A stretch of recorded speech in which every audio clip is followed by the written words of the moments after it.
여러분 햄버거 사이에 낀 새콤한 오이 하나 피클. 그거 그냥 맛 좋아용으로 들어간 거라고 생각하셨나요? 사실 이 작은 피클 한 조각에는 상상 이상으로 깊은 역사와 과학 그리고 문화가 숨어 있습니다. 오늘은 우리가 자주 먹는 이 피클의 놀라운 이야기 지금부터 함께 살펴보겠습니다. 1. 피클의 기원. 피클의 역사는 무려 기원전 2000년으로 거슬러 올라갑니다. 고대 메소포타미아에서 사람들이 오이나 채소를 염장으로 보존하면서 시작됐다고 해요. 당시 냉장고는커녕 얼음도 구하기 힘들던 시절 음식을 오래 보관하기 위한 가장 좋은 방법이 바로 절임이었죠. 특히 피클은 중동, 인도, 중국, 로마 제국 등 다양한 고대 문명에서 발전했고 각 나라마다 고유의 피클 스타일이 탄생했어요. 예를 들면 인도는 망고 피클로 유명하고 한국의 김치도 넓은 의미에선 발효 피클의 일종이라고 볼 수 있죠. 2. 왜 피클이라고 부를까? 피클이라는 단어는 네덜란드어 페컬, 즉 소금물에서 유래했어요. 이게 영어로 넘어오면서 절임 음식 전체를 피클이라고 부르게 된 거죠. 미국에서는 보통 오이 피클을 그냥 피클이라고 부르지만 사실 전 세계적으로는 양파, 무, 당근, 고추, 계란, 심지어 생선이나 고기까지도 피클로 만들 수 있답니다. 3. 피클의 과학. 피클은 과학적으로도 굉장히 흥미로운 음식이에요. 기본적으로는 산성 또는 염분 환경에서 미생물 활동을 조절해서 음식이 상하지 않게 만드는 원리죠. 대표적인 방식은 두 가지예요. 식초 절임 산성 보존, 발효 절임 젖상균 이용. 식초에 담그는 방식은 빠르고 신맛이 강하고 발효 방식은 시간이 오래 걸리지만 건강한 프로바이오틱스가 생기기 때문에 장 건강에도 도움을 줄 수 있어요. 4. 피클과 건강. 피클은 단순한 반찬이 아니라 건강에도 꽤 유익한 음식이에요. 특히 발효된 피클에는 장내 유익균을 도와주는 유산균이 풍부하죠. 또한 피클은 식욕을 돋우는 역할도 해요. 짜고 시고 아삭한 맛이 입맛을 자극해서 고기나 느끼한 음식과 함께 먹으면 궁합이 정말 좋아요. 하지만 조심할 것도 있어요. 나트륨 함량이 높기 때문에 과하게 먹으면 혈압이나 신장 건강에 무리가 될 수 있어요. 뭐든지 적당히가 중요하죠. 5. 세계의 다양한 피클들. 자, 그럼 세계의 다양한 피클을 한번 돌아볼까요? 한국 김치 깍두기 장아찌, 일본 닭광 우메보시, 인도 아차르 망고 피클, 폴란드와 독일 딜 피클 사워크라우트, 미국 딜 피클 버터 피클 디프라이드 피클, 중동 레몬 피클 무 피클 등. 이처럼 지역마다 사용하는 채소, 절임 방식, 향신료가 다르기 때문에 피클 하나만 봐도 그 나라의 문화와 기후를 알 수 있죠. 6. 생활 속 피클 꿀팁. 혹시 피클 국물 그냥 버리시나요? 그거 정말 아까운 행동이에요. 피클 국물 재사용하기, 삶은 달걀 넣으면 계란 피클, 피클 주스로 드레싱 만들기, 마요네즈, 꿀과 섞으면 피클 드레싱, 고기 잡내 제거, 돼지고기나 닭고기 재울 때 활용, 속쓰림 완화, 숙취나 속 더부룩할 때 피클 국물 한 숟갈이 도움되기도. 재밌는 사실 하나.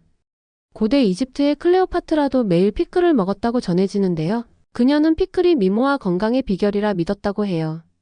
또한 미국에서는 국립 피클의 날이 11월 14일로 지정되어 있을 정도로 사랑받는 음식이랍니다.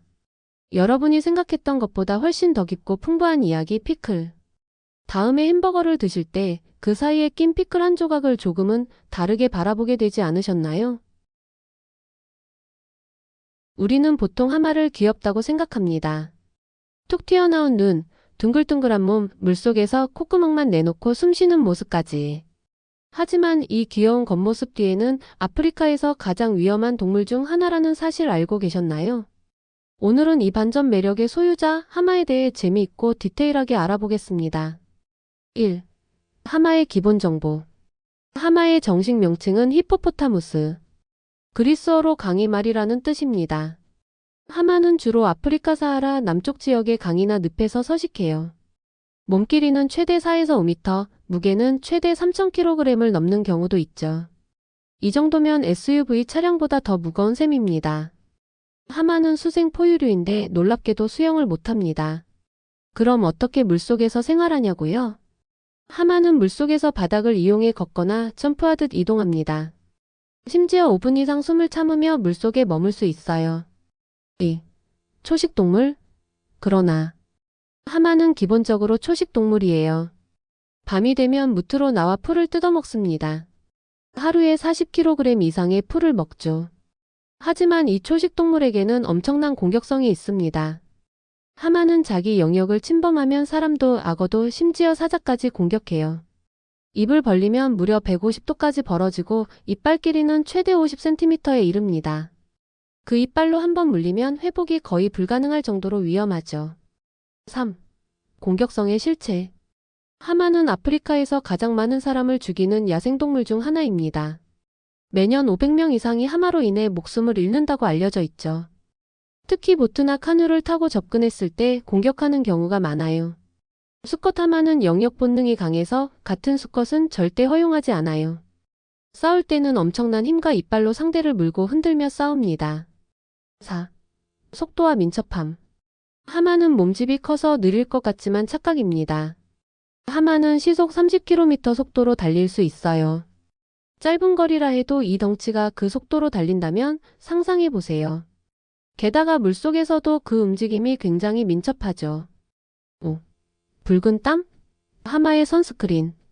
하마는 햇볕이 강한 낮에도 물가에서 잘 지내요. 그 비결은 바로 피부에서 나오는 붉은 분비물 덕분입니다. 이건 실제 땀이 아니라 일종의 천연 자외선 차단제예요. 이 물질은 하마의 피부를 보호하고 상처의 염증도 막아줘요. 그래서 이걸 하마의 선크림이라고 부르기도 합니다. 6. 새끼 하마의 탄생. 하마는 물속에서 새끼를 낳습니다. 한 번에 한 마리만 낳고 새끼는 보통 40kg 이상이에요. 출산과 수유 모두 물속에서 이루어지죠. 어미 하마는 매우 헌신적이에요. 새끼가 위험에 처하면 무조건 달려듭니다. 7. 하마 대 악어. 하마는 악어와 함께 서식하지만 약하지 않아요. 오히려 하마가 악어를 쫓아내는 장면이 포착되기도 했죠. 악어가 하마 새끼를 건드리는 순간 어미 하마는 맹렬히 돌진합니다. 하마의 무서움을 잘 아는 악어는 슬쩍 도망가요. 8. 하마의 문화 속 이미지. 고대 이집트에서는 하마가 파괴와 위험의 상징이기도 했고 때로는 다산과 생명의 상징으로 여겨지기도 했습니다. 오늘날엔 만화나 동화 속에서 귀엽고 순한 이미지로 많이 등장하죠. 하지만 현실 속 하마는 귀엽지만 가까이 하면 위험한 존재입니다. 이제 하마를 다시 볼 때 단순히 귀엽다는 말은 못하겠죠? 덩치, 속도, 공격성, 똑똑함까지 갖춘 아프리카의 진정한 강자. 다음에도 반전 가득한 동물 이야기로 돌아올게요. 이 그림 한 번쯤은 보셨을 거예요. 레오나르도 다빈치의 명작 최후의 만찬. 예수가 12제자와 마지막 식사를 나누는 장면을 그린 이 작품은 단순한 성화가 아닙니다. 500년이 넘는 세월 동안 수많은 사람들의 눈을 사로잡으며 수많은 미스터리와 음모론을 만들어낸 그림. 오늘은 이 한 폭의 그림 속에 숨겨진 7가지 미스터리, 그리고 다빈치의 숨겨진 메시지를 파헤쳐 보겠습니다. 일부 그림의 기본 정보. 이 작품은 1495년부터 1498년까지 이탈리아 밀라노의 산타 마리아 델레 그라치의 수도원의 식당 벽에 그려졌습니다. 가로 8.8m, 세로 4.6m. 어마어마한 크기죠. 다빈치는 전통적인 프레스코 기법이 아니라 자신이 고안한 건식 벽화법을 사용했는데 그 결과 완성되자마자 벗겨지기 시작했습니다. 그래서 지금 우리가 보는 그림도 수많은 복원 작업 끝에 남은 일종의 재구성본이에요. 2부 미스터리 예수 옆 인물의 정체. 예수의 오른쪽에 앉아있는 인물. 보통은 요한으로 알려져 있지만 일각에서는 그는 여자다. 즉 마리아 막달레나라는 설이 제기됐습니다. 그 근거는 그림을 보면 긴 머리, 여성스러운 얼굴, 몸집까지 남성 제자들과는 확연히 달라요. 다빈치가 여성의 형태를 숨겨놓은 거라는 주장도 있죠. 특히 댄 브라운의 소설 다빈치 코드가 이 이야기를 폭발시켰습니다. 3부 미스터리 인물 배치와 V자 구조. 예수와 그 여성스러운 인물 사이에 생긴 공간. 그림을 잘 보면 두 사람 사이가 벌어져서 V자 형태를 만들고 있어요. 이 V자는 여성 자궁 혹은 성스러운 그릇, 즉 성배를 상징한다는 해석이 있습니다. 즉 마리아 막달레나는 성배. 이 주장이 사실이라면 다빈치는 당시 교회를 상대로 엄청난 반란을 일으킨 셈이죠. 4부 미스터리 손짓과 표정 속 의미. 다빈치는 단지 인물들을 배치한 게 아닙니다. 각 인물의 손짓과 표정에는 극적인 순간이 담겨 있죠. 예수가 말하죠. 너희 중 한 명이 나를 배신할 것이다. 그 말을 듣고 제자들은 충격과 분노를 보입니다.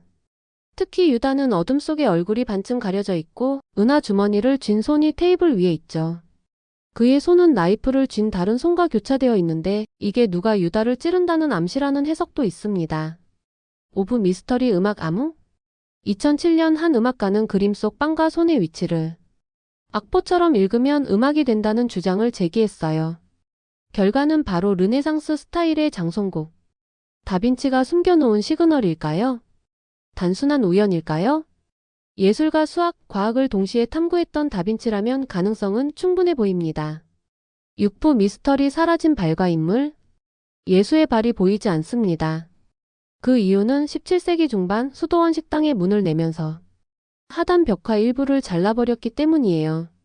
심지어 그림에 없던 인물을 추가로 덧그린 경우도 있었고 복원 작업이 과한 시기엔 그림 자체가 바뀐 적도 있습니다. 즉 우리가 보는 이 그림은 다빈치의 완전한 원본이 아니란 뜻이죠. 7부 다빈치가 진짜 전하려던 건? 그렇다면 다빈치가 이 그림을 통해 진짜 전하려던 메시지는 뭘까요? 단순한 종교 그림이 아닌 인간의 감정, 갈등, 배신, 고요함, 믿음. 이 모든 것을 한순간에 담은 심리 드라마일 수도 있고 혹은 당시 종교 권력에 대한 비판과 풍자였을 수도 있어요. 다빈치의 천재성은 이 모든 해석을 가능하게 만들었다는 점이죠. 레오나르도 다빈치의 최후의 만찬은 시간이 지나도 여전히 수수께끼로 가득 찬 그림입니다. 과연 다빈치는 어떤 의도로 그 그림을 완성했을까요? 진실은 그의 머릿속에만 있었을지도 모르죠. 하지만 한 가지는 확실합니다. 그림 하나가 세계의 미스터리가 될 수 있다는 것. 다음에도 더 흥미롭고 깊이 있는 이야기로 찾아올게요. 여름만 되면 냉장고에 하나쯤은 꼭 있는 과일, 바로 수박. 근데 여러분 수박 진짜 잘 먹고 있나요? 그냥 자르고 먹는 게 전부라면 오늘 이 영상에서 충격받을지도 몰라요. 수박 하나로 이렇게까지 유용할 줄 몰랐던 꿀팁들 재미있게 알려드릴게요. 1부 수박 고르는 법. 맛있는 수박을 고르는 가장 쉬운 방법. 첫 번째 줄무늬. 선명하고 뚜렷한 줄무늬일수록 잘 익은 수박입니다. 두 번째 수박의 배꼽. 꼭지 반대편의 동그란 부분이 작고 단단한 것이 좋아요. 세 번째 통통. 두드렸을 때 통통하고 울림 있는 소리가 나야 해요. 텁텁하거나 딱딱한 소리는 덜 익었을 가능성이 커요. 2부 수박 보관 꿀팁. 수박을 자르고 냉장고에 넣으면 금방 물러지죠? 랩으로 꼭 감싸고 키친타월을 덮은 후 밀폐용기에 담아 보관해 보세요. 수분 날림을 확 줄일 수 있어요. 또한 깍둑썰기해서 냉동실에 넣으면 여름 간식용 수박 셔벗으로 변신. 꿀, 레몬즙 약간 섞어서 갈면 홈메이드 슬러시 완성. 3부 수박 껍질 활용법. 껍질 그냥 버리셨다고요? 아깝습니다. 수박 껍질 속 하얀 부분은 수분 가득한 알칼리성 식재료. 채 썰어 무친 반찬으로. 된장국에 넣으면 오이 같은 시원한 맛. 볶음 요리에도 잘 어울려요. 게다가 피부 진정용 팩으로도 활용 가능해요. 껍질 속 안쪽을 갈아서 냉장 보관했다가 햇빛에 탄 피부에 얹어주면 열감 진정 오케이. 4부 수박의 건강상식. 수박은 그냥 시원하고 달기만 한 과일이 아닙니다. 리코펜 함량은 토마토보다 높아요. 항산화 효과 굿. 시트룰린이 풍부해서 혈압 안정과 근육 회복에 좋아요. 수분 함량은 무려 92%. 이뇨 작용에도 효과가 있어서 여름철 부종 완화에 굿. 다이어트에도 도움되지만 과당이 많으니 한 번에 너무 많이는 안 돼요. 5부 수박씨는 먹어도 될까? 수박씨 뱉으세요? 사실 먹어도 됩니다. 수박씨에는 단백질, 마그네슘, 아연 등이 풍부해요. 심지어 해외에선 수박씨 볶음 간식이 인기랍니다. 단 생으로 너무 많이는 먹지 마세요. 소화에 부담이 될 수 있어요. 6부 수박으로 만드는 여름 레시피. 수박 슬러시, 수박 얼음 꿀 레몬즙. 수박 화채 우유나 사이다에 넣고 얼려서 디저트 완성. 수박 피자 동그랗게 썰어 과일, 견과류 얹으면 모양도 예쁘고 맛도 최고. 수박 아이스바, 수박즙을 틀에 얼려 아이스바로. 수박 스무디, 요거트 섞어서 갈면 간식 건강 오케이. 7부 수박에 얽힌 재미있는 사실. 수박의 원산지는 아프리카. 고대 이집트에서는 수박 씨앗을 무덤에 함께 묻었어요. 일본에서는 사각형 수박도 재배한답니다. 한 입 무게 350kg의 세계에서 가장 큰 수박 기네스 기록도 있어요. 전 세계에서 중국이 수박 생산량 1위. 한국에선 수박 축제도 열린다는 사실 알고 계셨나요? 자, 수박 하나로 이렇게 많은 꿀팁이 숨어 있었다니 놀랍지 않으셨나요? 앞으로는 수박 드실 때 껍질도 씨도 그냥 넘기지 마세요. 작은 정보 하나로 여러분의 여름이 훨씬 더 알차질 수 있답니다. 아침에 눈을 뜨자마자 손이 가는 커피 한 잔. 직장인, 학생, 부모님들까지 커피 없는 하루는 상상도 안 되죠. 하지만 커피에 대해 떠도는 말들이 참 많습니다. 위에 안 좋다, 심장에 무리 간다, 하루 2잔 이상은 독이다 등등. 과연 이 이야기들 사실일까요? 오늘은 커피에 대한 수많은 속설들을 하나하나 팩트체크해보면서 재미있게 그리고 과학적으로 커피의 진실을 알려드릴게요. 1. 커피는 위장에 해롭다. 많은 사람들이 커피는 위에 안 좋다고 걱정하죠. 하지만 진실은 이렇습니다. 공복에 진한 커피를 마시는 건 위산 분비를 촉진해서 자극이 될 수 있어요. 하지만 식후에 마시는 커피는 오히려 위 운동을 돕기도 합니다. 그리고 위장병이 없는 일반인은 적당한 커피 섭취로 위에 큰 문제가 생기진 않아요. 즉, 언제 마시느냐, 얼마나 마시느냐가 핵심입니다. 2. 커피는 심장에 안 좋다. 심장이 두근거리니까 심장병 생긴다는 말 들어보셨죠? 사실 커피를 마시면 일시적으로 심박수가 올라가긴 합니다. 하지만 연구 결과에 따르면 건강한 성인의 경우 하루 3잔에서 5잔 정도의 커피는 심혈관 질환 위험을 오히려 낮춰줄 수 있다고 해요. 단, 심장질환 이력이 있거나 고카페인에 민감한 사람은 주의가 필요합니다. 3. 커피는 중독성이 강하다. 커피 중독 정말 있을까요? 실제로 카페인은 중추신경계에 작용해 집중력을 높이고 기분을 좋게 만드는 작용을 하죠. 하지만 이는 약한 의존성 수준으로 니코틴이나 알코올 같은 강한 중독물질과는 다릅니다. 단 하루 5잔 이상 마시는 습관이 생기고 끊었을 때 두통이나 피로감이 지속된다면 의존 가능성은 있어요. 그래서 권장 섭취량은 보통 400mg 이하, 약 2잔에서 4잔 정도가 적당합니다. 4. 커피는 키를 안 자라게 한다. 이건 많은 청소년들이 궁금해하는 부분이죠. 커피 마시면 키 안 큰다는 말, 사실 직접적인 과학적 근거는 없습니다. 다만 카페인이 수면에 영향을 줄 수 있기 때문에 잠이 부족해져 성장 호르몬 분비에 영향을 줄 수 있다는 간접적인 연관성은 있어요. 즉, 커피 자체가 키를 막는 게 아니라 밤늦게 마신 커피가 수면 방해, 성장 저해로 이어질 수 있는 거죠. 결론은 청소년기에는 커피보다는 숙면이 더 중요합니다. 5. 디카페인 커피는 안전할까? 디카페인 커피는 카페인이 제거된 커피입니다. 그런데 완전히 0은 아니에요. 한 잔당 약 2에서 5mg의 카페인이 남아있을 수 있습니다. 카페인에 매우 민감한 분들, 임산부나 수유부에게는 디카페인이 좋은 선택이지만 마구 마셔도 괜찮다. 노. 또 일부 디카페인 제조 방식은 화학 처리를 하기도 하므로 스위스 워터 방식 등 안전한 추출법인지 체크하는 것도 중요합니다. 6. 커피는 탈수를 일으킨다. 커피 마시면 화장실을 자주 가니까 탈수된다는 말이 많죠? 실제로 카페인은 이뇨작용이 있어 수분 배출을 촉진하지만 커피 자체도 95% 이상이 물이기 때문에 오히려 수분 섭취로 봐도 무방하다는 연구도 많아요. 즉, 커피는 탈수 유발자라는 건 너무 과장된 속설. 다만 너무 진하게 마시고 물을 거의 안 마신다면 탈수될 수 있으니 커피 마신 후 물도 함께 챙기는 습관 꼭 들이세요. 7. 커피는 간에 좋다. 이건 오히려 속설이 아니라 진실입니다.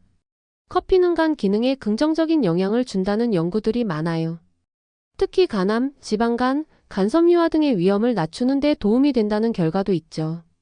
하루 2-3잔의 블랙커피는 간 건강에 꽤 괜찮은 선택일 수 있습니다. 물론 당이 들어간 달달한 커피는 간보다 혈당 관리에 안 좋을 수 있으니 조심. 8. 커피는 다이어트에 도움이 된다.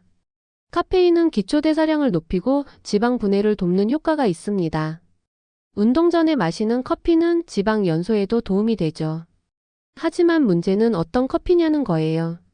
설탕, 시럽, 휘핑크림 듬뿍 들어간 커피는 칼로리 폭탄. 블랙커피 5알 우유 약간 정도가 가장 좋은 선택입니다. 자, 이렇게 커피에 대한 수많은 속설과 진실을 살펴봤습니다. 마시는 방법, 타이밍, 양만 잘 조절한다면 커피는 우리 몸에 좋은 친구가 될 수 있어요. 무작정 피하거나 맹신하지 말고 알고 마시는 커피 습관으로 더 건강한 하루 보내시길 바라요. 우리가 흔히 LA라고 부르는 이 도시. 로스앤젤레스, 멋지고 세련된 느낌의 이름이지만 이 이름 그냥 지어진 게 아닙니다. 엄청나게 긴 원래 이름, 종교적인 상징, 그리고 스페인 식민지 시절의 흔적까지. 오늘은 천사의 도시 로스앤젤레스의 이름에 숨겨진 역사와 미스터리를 풀어보겠습니다. 1. 이름 속에 담긴 천사의 의미. 로스앤젤러스. 이 단어는 스페인어로 더 엔젤스, 즉 천사들을 뜻하죠. 하지만 이건 줄여 부른 이름입니다.